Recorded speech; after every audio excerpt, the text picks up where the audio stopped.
Bon Gérard, qu'est-ce qui va nous arriver aujourd'hui ? Aujourd'hui, il va nous arriver du bien et du mal. Alors, il faut faire un petit rappel historique.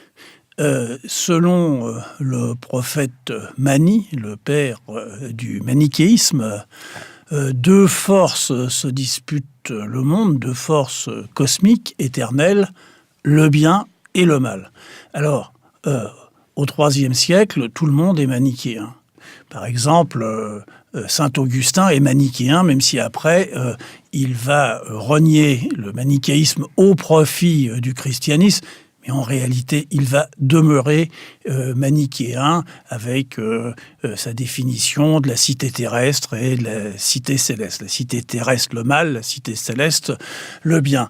Et si Mani n'avait pas perdu le soutien des forces politiques de son temps, qui font qu'au bout d'un certain temps, il sera emprisonné puis exécuté. Aujourd'hui, le monde entier serait manichéen. Il n'y aurait pas de christianisme, il n'y aurait pas d'islam. Nous serions tous manichéens. Et parce que le problème, c'est que pour qu'une religion apparaisse et demeure, il faut l'appui des forces politiques. Pas de christianisme sans l'empereur Constantin et Théodose, pas d'islam sans Abdel-Malik. Il faut ça.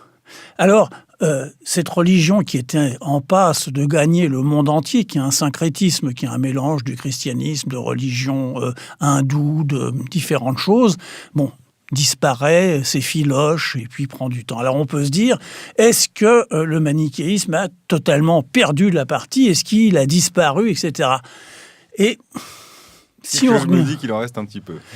Surtout si on regarde la production des films d'anticipation américains. Là, le manichéisme prospère parce que c'est toujours le même modèle. Il y a un démiurge qui veut détruire le monde, le mal, et puis il y a un ou des super-héros qui vont à la suite d'épreuves plus ou moins spectaculaires combattre le mal, faire triompher le bien et sauver la terre.